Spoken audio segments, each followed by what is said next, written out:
ఈ రోజు దేశం పరిస్థితి ఎట్లా ఉంది మీరు అర్థం చేసుకోండి. ముస్లింల యొక్క భారతదేశంలో ముస్లింల శాతం గతంలో 11% ఉండేది, ఇప్పుడు 14% దాకా ఉన్నది. 14% అంటే మీరు చూడండి, 140 కోట్ల మంది ప్రజలలో 14% అంటే మీకు అటు ఇటుగా 20 కోట్ల మందికి పైనే వస్తారు, అంతే కదా.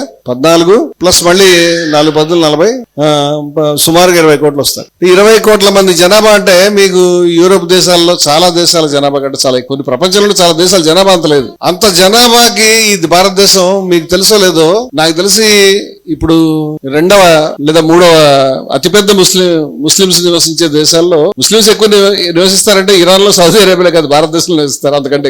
ఆ విషయం తెలియదు చాలా మందికి. ఇండోనేషియా తర్వాత భారతే ఉంది, మధ్యలో ఒకసారి బంగ్లాదేశ్ మన దాటి వెళ్ళినట్టుంది, కానీ మళ్ళీ పాకిస్తాన్ వచ్చింది. సో ఎనీహో నేను అందుకే 3-4 దేశాల్లో ఉంటుందని అన్నాను. ఇంత పెద్ద జనాభా ఉన్నటువంటి ఈ దేశంలో మీరు గమనిస్తే కేంద్ర ప్రభుత్వంలో ఒక్క ముస్లిం మంత్రి లేడు, ఒక్కడు, కనీసం ఒక సహాయ మంత్రి కూడా లేడు. ఇలా భారతదేశ చరిత్రలో మొట్టమొదటిసారి జరుగుతోంది. ఇదేదో చిన్నగా జరుగుతోంది, ఏదో సంబంధం లేని విషయము అని అనుకోవద్దు. पहली बार यूनियन कैबिनेट में एक भी मुस्लिम मिनिस्टर नहीं है, ये हिस्ट्री में पहली बार हो रहा है, कभी अभी तक नहीं हुआ है हमारे भारत में.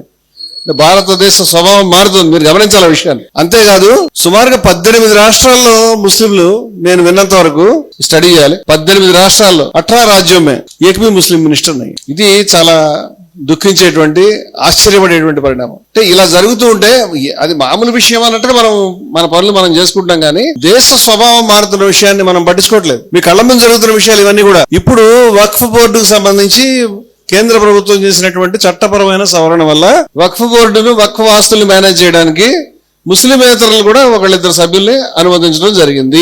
ఇది కూడా గతంలో ఎప్పుడు లేదు. సరే ఏం మనం ఏమి దొంగతనం స్మగ్లింగ్ చేయట్లేదు కాబట్టి సరే ఒకళ్ళిద్దరు కూర్చున్నా ఏం నష్టం వస్తుంది, ఏం పోనీ అనుకుంటుంటే దేశంలో పరిస్థితి ఎంత తీవ్రంగా. మళ్ళీ ఇంకో విషయం చెప్తాను. అస్సాంలో ముఖ్యమంత్రి హోదాలో ఇప్పుడు మళ్ళీ ఎన్నికయ్యాడు. ఆయన ఎట్లా ఎన్నికయ్యాడని అసలు సిగ్గుపడుతున్నాడు. ఆయనకి హిందువులు ఎట్లా ఓటు వేశారు, ముస్లింలు ఎట్లా ఓట్లు వేశారు. ఎందుకంటే ఆయన ఒక ముస్లిం ని షూట్ చేస్తున్నట్టుగా తుపాకీతో ఇట్లా డిష్ మంది తీసుకుని ఆయన కాలుస్తాడు, ఆ గుండు ఇలా వెళ్తుంది, ఒక ముస్లిం కి తగులుతుంది, ఆయన పడిపోతాడు.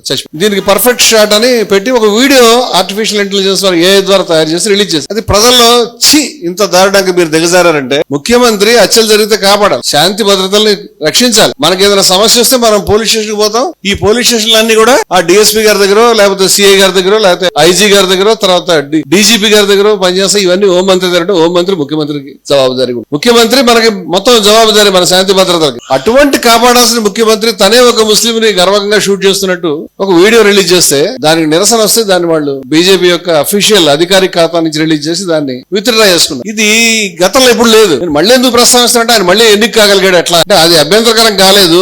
పైగా మీరు గమనిస్తే గనక ఆ అస్సాంలో కాంగ్రెస్ పార్టీ తరఫున ఎన్నికైనటువంటి శాసనసభ్యుల్లో దాదాపుగా అందరూ 18 మంది ఎంతమంది ఉన్నారు, వాళ్ళందరూ కూడా ముస్లింస్. అంటే అధికార పార్టీ బీజేపీకి హిందువులు ఓట్లేస్తున్నారు, ప్రతిపక్ష పార్టీకి ముస్లింలు ఓట్లేస్తారు అనుకోవాలి. అది ఎగ్జాక్ట్ గా ఆ అంకె దాన్ని చూపించకపోయినా మనం ఆ విధంగా అర్థం చేసుకోవాలి.